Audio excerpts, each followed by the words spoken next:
This is the IELTS listening test. You will hear a number of different recordings and you will have to answer questions on what you hear. Part 1.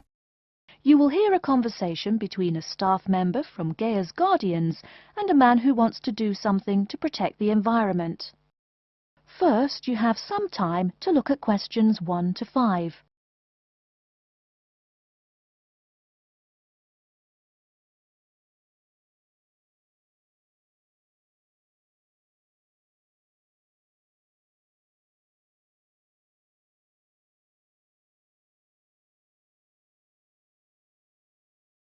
You will see that there is an example which has been done for you. On this occasion only, the conversation relating to this will be played first. Hello, how may I help you? Well, I've been seeing these yellow boxes in front of a lot of houses in my neighborhood.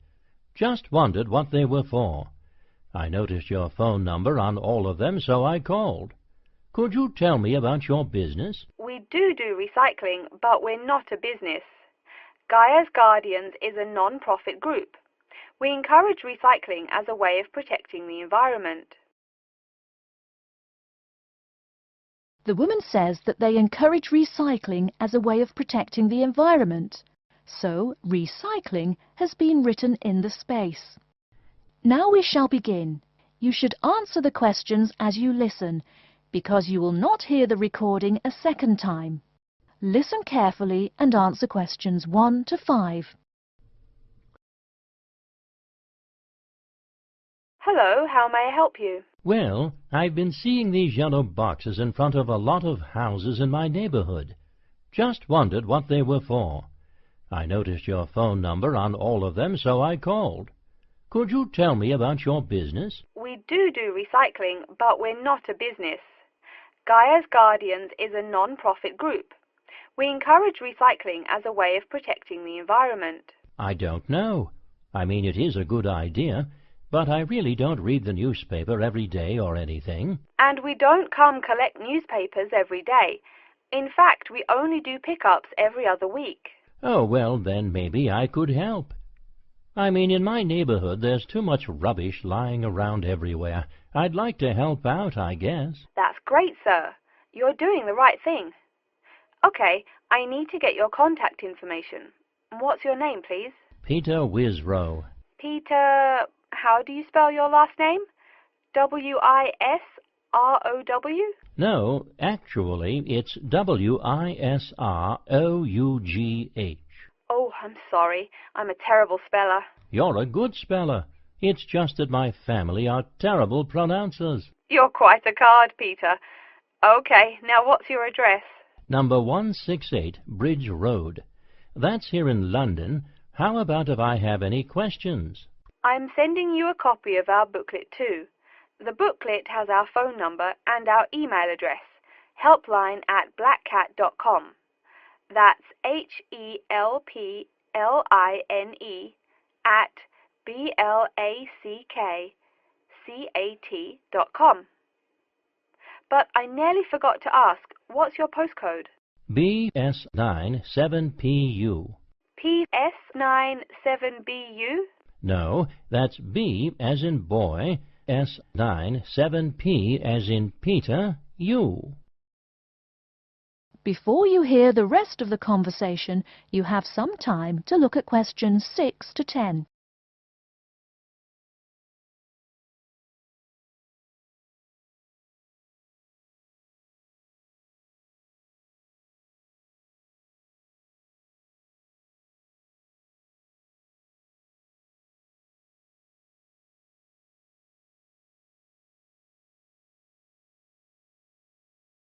Now listen and answer questions 6 to 10. So I'm guessing those yellow boxes I saw are for recycled newspapers. Yes, that is correct, and it's free of charge. Wow, that's good news. Do you recycle anything besides newspaper? Oh yes, we recycle most everything. Glass, plastic, paper. Oh, so I can put like glass and plastic bottles in the box. Sorry again. Things like that you have to bring to our collection centre. And where is that? Our main centre isn't that far from you. It's actually right on the east side of Central Park. That new blue building? That's the one. Cool. Hey, what's with all those different colored boxes outside that place? Oh, that's for the different materials we recycle. The blue is for metal, the green is for glass and plastics, and the yellow, of course, is for paper. Okay. I'll try and manage to keep all that straight. Oh, no need. They're each labelled. Great. So which one would I put magazines in? Actually, they don't go in any of the bins.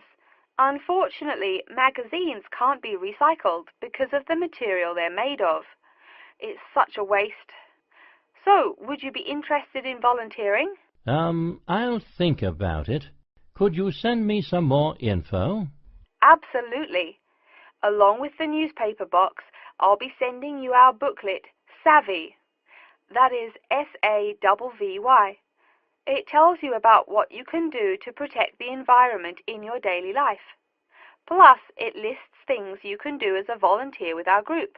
Hey, that's cool. Thanks. My pleasure. Do you have any other questions or concerns? Nope, that's it. That is the end of Section 1. Part 2. You'll hear an introduction about how to make a resume and apply for a job. First, you have some time to look at questions 11 to 17.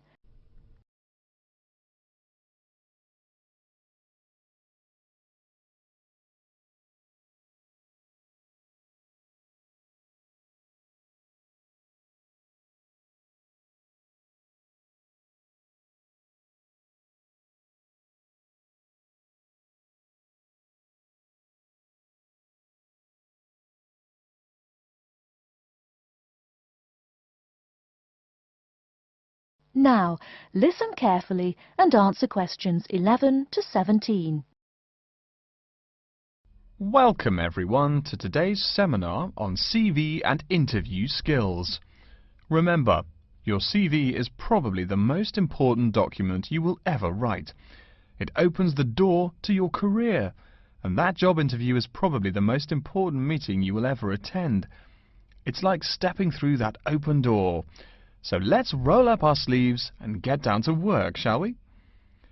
First of all, I cannot possibly tell you everything you need to know about writing a resume in the time we have. But let me tell you that there are dozens of great websites on the internet. These will give you all the suggestions you need. If you look at the paper I gave you, you will see a list of the dozen most popular sites. I can mention a couple of important points, however. One is that your CV or resume should not be too long. A page is about right. Why? HR departments do not have the time to read long documents. Too many people are sending too many CVs. After all, the economic crisis of 2008 is still very much alive. Everyone needs a job now. No matter how short you make that resume, though, you do not want to forget to tell HR how to contact your references. References are people who will give you a recommendation for a job. That's usually an ex-boss or a professor who knows you well. Do not use relatives. I don't care how much your mum loves you. Also, when you send that CV, be sure to include a typed cover letter. A cover letter is a letter where you basically are asking for a job. It's like introducing yourself. Make it brief. The real information about you is on that CV of yours, and please make sure the letter is typed. It doesn't matter if your handwriting is beautiful or not. Companies only read typed letters. Another point about CVs is you should try to have an attractive layout. Maybe use different type fonts or colors to highlight information. Some people include a photo. You can find dozens of examples on the internet. Whatever layout you decide to use, however, avoid all spelling and grammar errors. I used to be an HR manager. If I saw a mistake, that CV went into the garbage. Something you write in a CV is a description of your skills and experiences in an interesting way. Mention training, too. I mean, these are what get you hired. Do not just say, I have lots of experience, or I have many skills. Tell that boss what you did, for what company, and when. Better, tell him how well you did it. Don't just say, I sold houses. Say, I sold £2 million worth of houses in my first year. That is, say something to make the person reading excited and curious. Finally, speaking of CVs, it's sad, but some people actually forget to provide a contact number. That's pretty silly. You wrote a great CV, you have HR dying to meet you, and they don't know how. You forgot your phone number. Oh sure, if you apply online they have your email address, but you just showed them you're forgetful. Why are they going to want to talk to you after that? Before you hear the rest of the talk, you have some time to look at questions 18 to 20.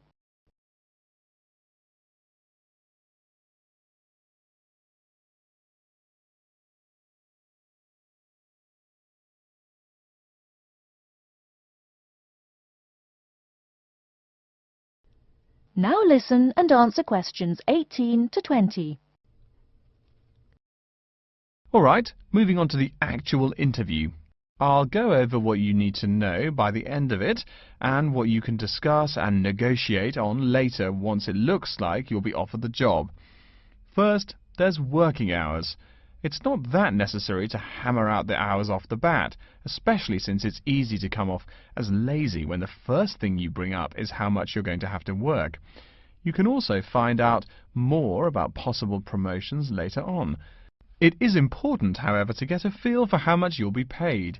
You should make sure the salary range is commensurate with what you're worth, and if you're not, you can move on to better opportunities. Being sure you're going to make what you want to live on is much more important than issues like your pension. You're all so young that your pension is not going to matter for quite a long time. You should find out about what skills you must know for the job and what they'll teach you. In addition, if the company will provide training, you should find out how long the training period is and whether it is paid. Beware of any jobs that want you to train for a long time without appropriate compensation. Speaking of compensation, find out about holidays as well. Do you get paid vacation time? Are you allowed to take personal days? Do you have to work on national holidays? Once you work out these main issues, you can move on later to details like the location and expected attire and whatnot. Wow, that's a lot of information. Let's take a break so you can think everything over and ask any questions you may have.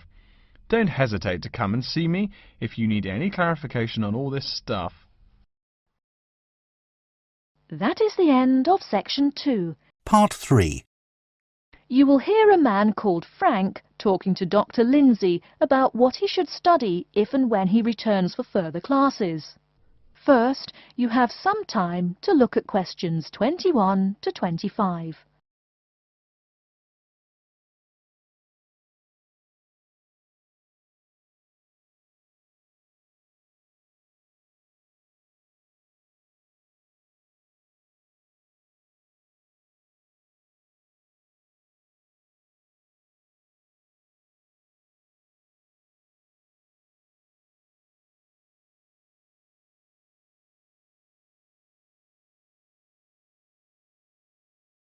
Now listen carefully and answer questions 21 to 25.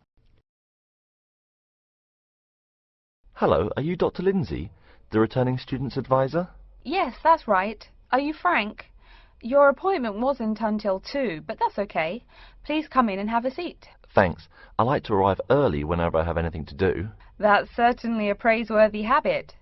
Let me see. It looks like you've taken a long break from school, and I understand you wanted to have a chat about what you should study if and when you return for further classes. It's such a big challenge. I don't know if I'm crazy for doing this or not. Believe it or not, I know exactly what you mean. Before I began working here at the university, I taught primary school for nearly 10 years.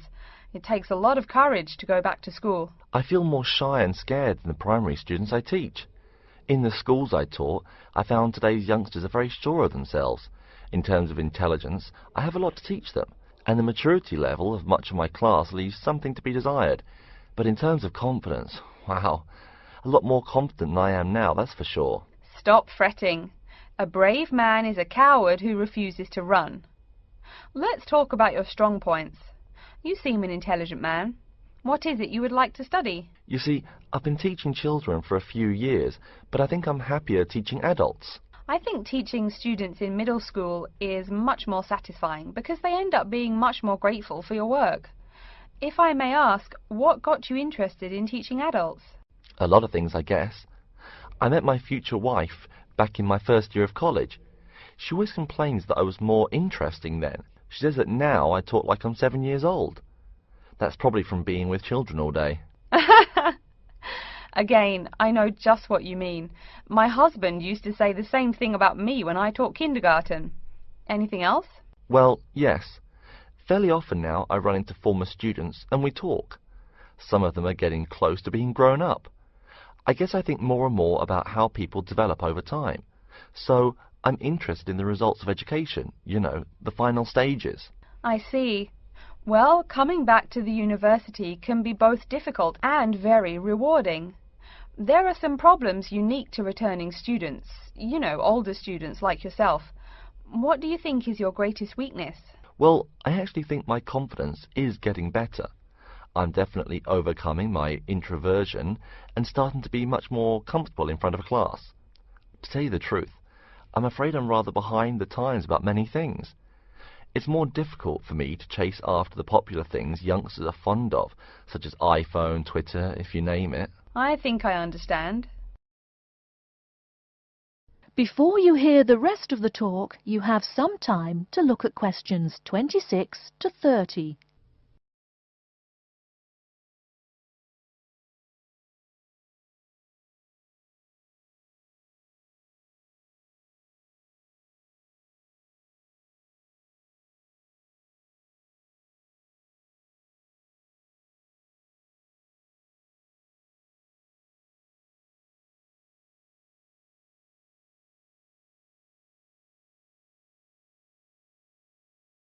Now listen and answer questions 26 to 30. How old are you? 35? People at your age still go back to school for further education. I was a bit the same way. I mean, I didn't study at university till after I had a family, a husband and one child. My point of view was a lot different from your average 18-year-old girls, I can tell you. Gee, that sounds pretty rough. A family and college? Clearly you weren't unsuccessful, though. It was, Frank, it truly was. My first term at school was extremely stressful. But, excuse me, you're not here to listen to my life story. We're talking about your plans. Is there anything unique I should know about you or your past experience or plans? I'm afraid not. There is nothing interesting about my career or plans. It's really not too impressive. Now, I forbid you to talk like that. This is your one life, and if you're not interested, why bother living it? Don't be so humble, Frank. Okay. My wife says I'm a wimp. Let's talk about your dreams a bit. You want to teach adults, you said. What would you like to teach them? Well, when I first came to college, I really liked languages and literature. A lot of people have told me that for practical reasons, it would be more rewarding to choose business management as my major. But I made up my mind to study liberal arts once I got the idea of going back to school. I must say it's refreshing to meet someone who knows there's more to an education than computers and finance. Let's have a look at the university course catalogue. Excuse me, Dr. Lindsay, before we do that, could I maybe ask you some questions about changes in university life? I think I need to discuss that so I know what to expect. Of course, I'm here to help you. The biggest thing to get used to is the change in technology. Professors present things on huge screens, many of which are interactive computerized whiteboards. You can write on them still and use them like a touchscreen. They're really handy. No more sloppy scribbled notes on the projector. Let's see, I doubt you'll be living in student housing, so I won't go into all the improvements there. Another major change that you'll enjoy is the plethora of resources available for students. As a student, you have 24-hour access to the gym and library privileges that include the use of school computers to scan, copy and print.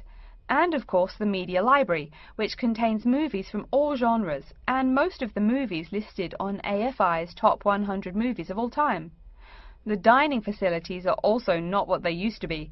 They offer choices for all diets and you can expect a hot meal any time of day. Wow, Things really have changed. I'll be sure to utilize all those great facilities in my time here. Thanks for all your help, Dr. Lindsay. I think that's all the questions I have for now. That is the end of Section 3. Part 4. You will hear an introduction about the curriculum and facilities of IELTS University. First, you have some time to look at questions 31 to 40.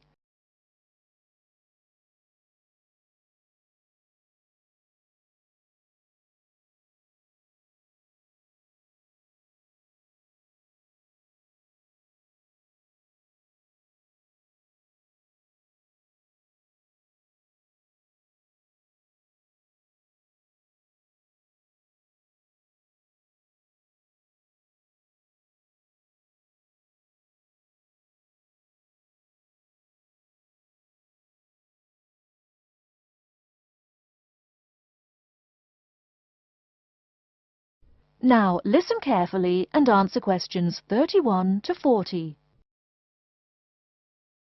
Okay, and welcome back. During the short break we just took, several of you approached me with questions. So before going on with the orientation talk, I'd like to address those queries. As I found, if one person asks a question, probably a dozen others are wondering about the same thing. The first question is whether IELTS University employs modules technology as an instruction method. The answer is yes, we do. At least that's what the university catalogue says. If some of you don't understand what modules technology is, don't worry.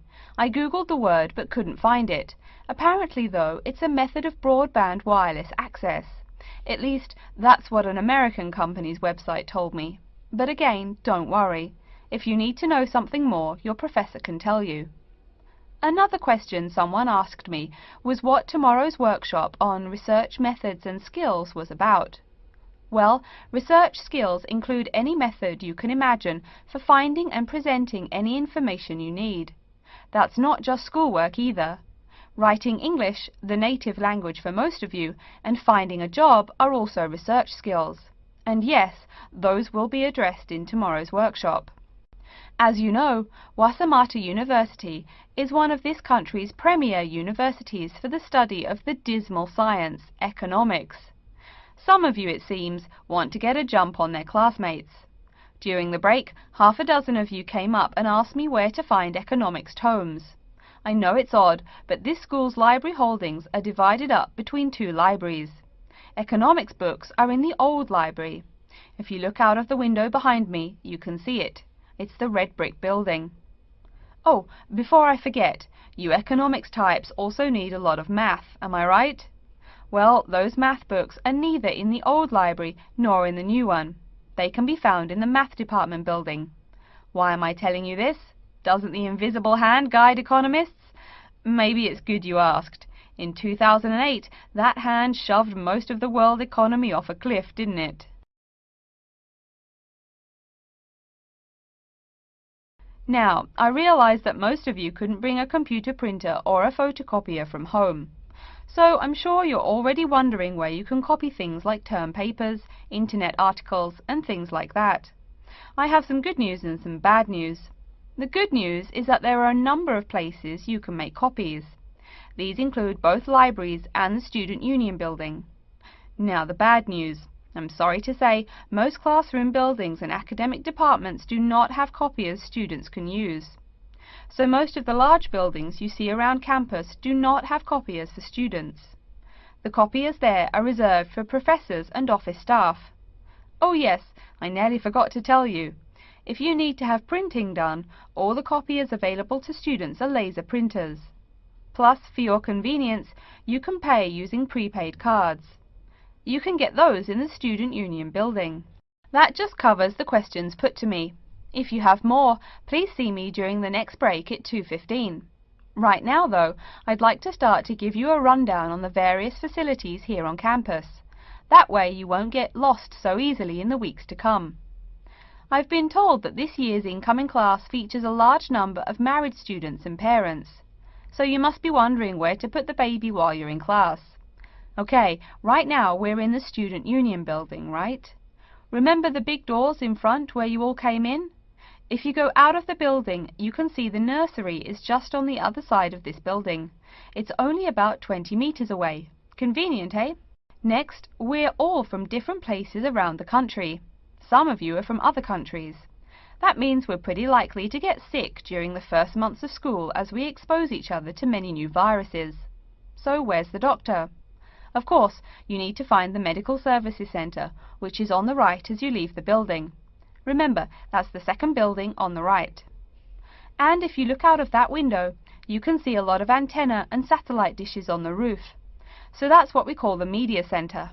Yeah, I know, I think it's confusing too. The Media Centre is next to the Medical Centre. The chairwoman of the journalism school on the first floor doesn't like it when people who wander in there mistake her for a nurse.